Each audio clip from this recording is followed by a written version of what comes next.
Everybody, and welcome back to Nerdly Presents Off the Reel. This is an off-the-reel review of a low-budget indie horror movie called Itch. It's one of those epidemics set in one location, people are all trapped in one building, and the world's going to hell outside. Paranoia's going to set in because did it get inside before everything shut down? What are we going to do? It's all very scary, but it's also the story of one man and his daughter who have come through some pretty hard times, and they're just getting their life sort of back on track. A nice, human piece within a horror movie. Let's not get it twisted. This is a horror movie. It's psychological. It's terrifying. It's a bit of a thriller. Do go over to nerdly.co.uk, your favourite British website, for all of your news, reviews, and exclusive interviews. Somebody over there may have already covered this movie. Check out what they had to say about it. I'll do what I always do, and that is to cover the plot of this movie. Then I'll get into the cast and crew of the movie. Then I'll move into my what I did and did not like sort of section, finishing out with my Nerdly Presents Off the Reel review rating. That is just rolling off the tongue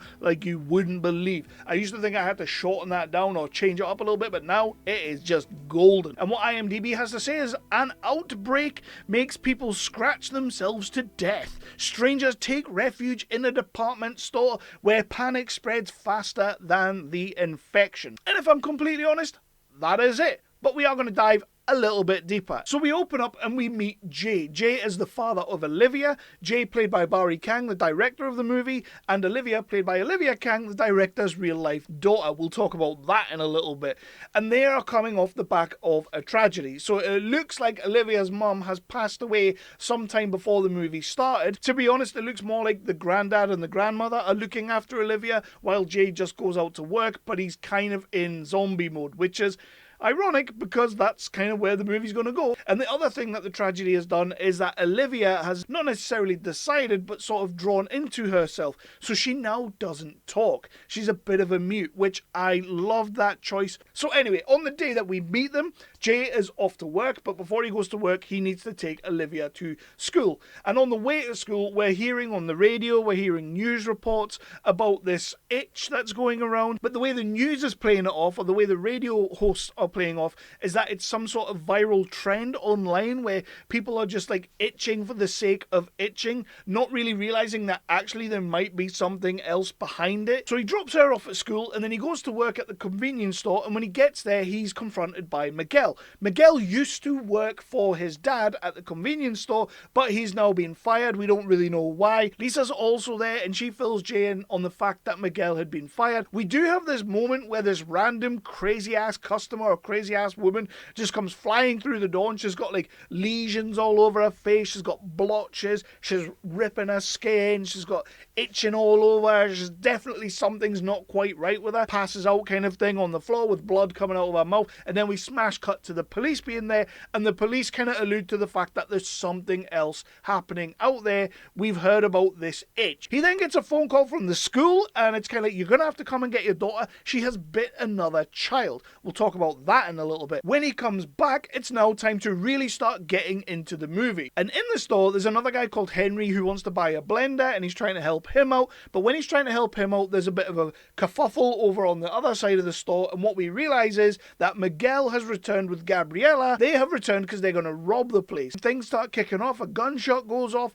but then everything outside is really, really escalated, and now it's time to batten down the hatches for the night because boy howdy, just shit's kicking off outside. So I don't want to say too much more about the plot. That pretty much essentially is the plot. They lock the doors, they start to hide out within the convenience store, but obviously there could be something inside the store. How much do you really know the people that you're now locked inside with? Can you trust these people around your daughter? And all that good stuff. I want to get into the cast and crew of this movie because that is where this movie lies. So yeah, starting with Jay, played by Bari Kang, the writer, director, and actor of this movie. I did make a joke during our interview that he probably sang the theme song and wrote the theme song. That was a Little Britain joke that I thought everybody knew what Little Britain was, and I thought I was being like somewhat humorous. I don't know if Bari's seen Little Britain because it kind of fell a little bit flat on its face. That's on me. I'm a Brit. I shouldn't really try and make jokes that people might not understand. But he does do a lot of things on this movie. In fact, everything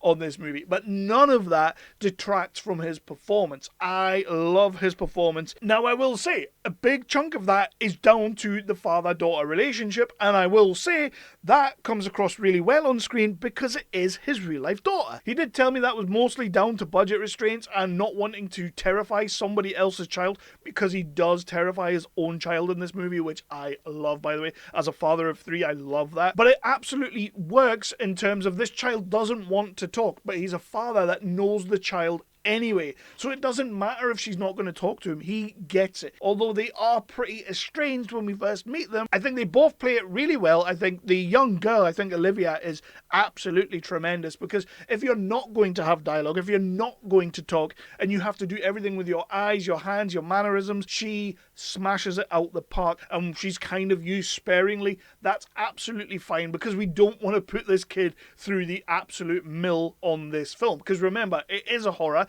It is gruesome, it is gory, it is a psychological thriller, and you want her to be able to go to sleep at night after, they yell cut. Next up is a character. She doesn't do a massive great deal, but the character is Lisa, played by Mia Ventura Lucas, and honestly, I quite liked her. She seemed pretty sassy and whatnot, especially when Miguel comes in and starts giving shit. Patrick Michael Valley, who plays Miguel, again, another great little character. We then also have Douglas Stirling, who plays Henry, the guy that comes in to buy the blender.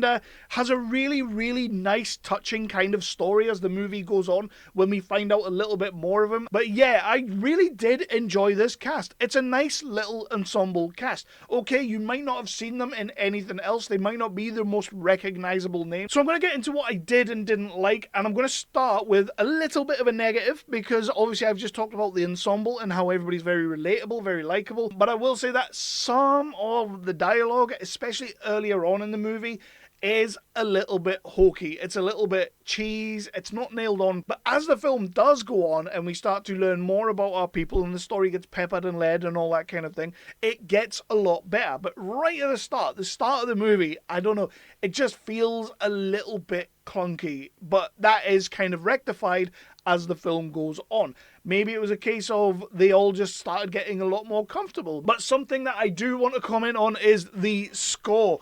I love the score of this movie. It's very retro, it's very 80s, very like synthy. I love it. It reminded me of like John Carpenter movies, the way he likes to score his movies, as if it's like a video game, but like a little bit more, out there, a little bit more genre. At first, I was like, really? 2026 and we're doing a score like this in a low budget independent horror?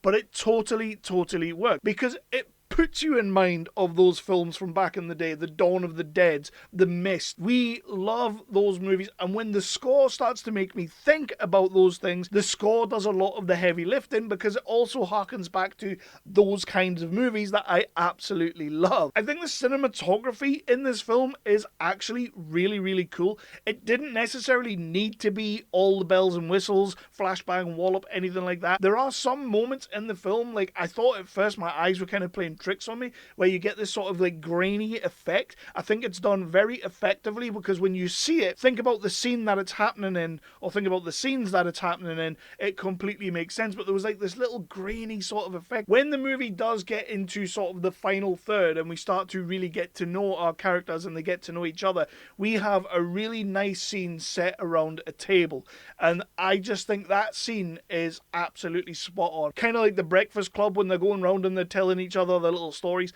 It is kind of that sort of moment, but I love that the movie takes a beat to do that before we go into the last third of the movie and just go ham. And on that, practical effects, like, I am all about practical effects. The less CG blood, the less crappy blood we get to use in a movie, the better. And when you're dealing with a budget like this, it is all pretty much practical. And people are literally scratching parts of their necks off, scratching parts of their arms off, scratching like you wouldn't believe, big cuts, and just these horrible, pussy, kind of vacuous, awesome, like, gorgeous scars and things. Like, I don't know how to describe it, but when it's done well, it's done really well. And in this movie, it's done superbly. Especially that first customer who comes through the door and she's scratching the crap out of herself. That is really, really effective. If I did have any negatives, it would simply be that I don't know much more about what's going on in the big bad world. Yes, we have the CCTV stuff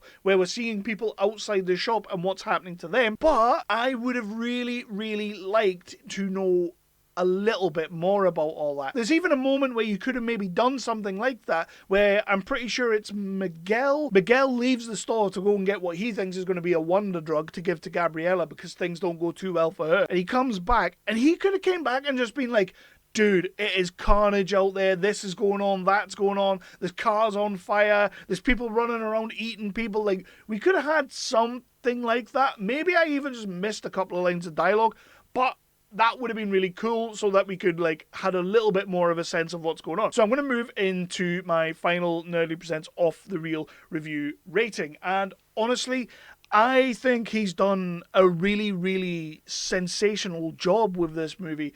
I can't really knock it down too much. And there was another thing. I spent the whole movie sitting there thinking, why are we doing this thing where this kid is like bit someone at school and potentially bit someone at the store? But was it just her acting up or playing up, or was it the way that Mike got in the store? Or like, is that what would... I don't know. I don't know. I'm going to give this movie a 4. It's getting a 4 out of 5 because no... It's not perfect. No movie is ever truly, really perfect. But I absolutely see what Bari Kang was doing with this movie. I absolutely see where he was going with the movie.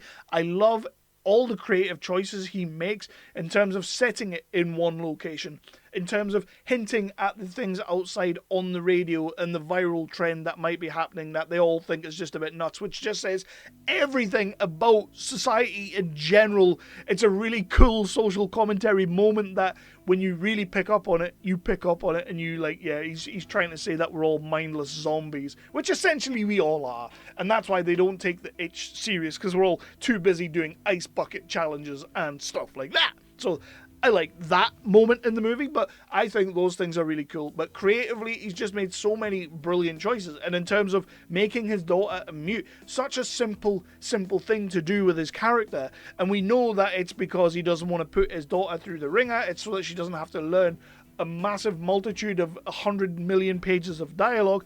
But it makes so much sense because of the tragedy she has gone through that she would do this, that she would become that way. 4.5 out of 5 for Itch. Bari Kang, if this is what you have for me right now in terms of a nice horror, epidemic, psychological, dangerous drama, thriller, nutso, gonzo, gruesome thing, then yeah, I'm down for anything else you have. I'm going to watch your other 2 movies. I know you told me that they're not horror. This is your first foray into horror. I'm interested to see what else you've got for us as well. I think your daughter should definitely carry on the acting. I don't know if this was like a one and done, just to make sure that you guys got something made during the time it was being made. But I think she'd be really cool in something else. 20th of April, you will be able to catch it on all sorts of digital streaming sites. Do all of that good stuff. Check out the movie. Come back. Let me know what you thought. Hit me in the comments. If I'm absolutely wrong, if I'm being stupid, let me know. That's the conversation I want to have, and we'll continue to have it until the cows come home. In the meantime, you can go over to nerdly.co.uk. Go and check out all the reviews over there. It is your favourite British home for all of your news, reviews, and exclusive interviews, so check all that out. But for now, though, it's a 4 out of 5 for the movie Itch, and if I don't see you through the week, I'll see you in the cinema.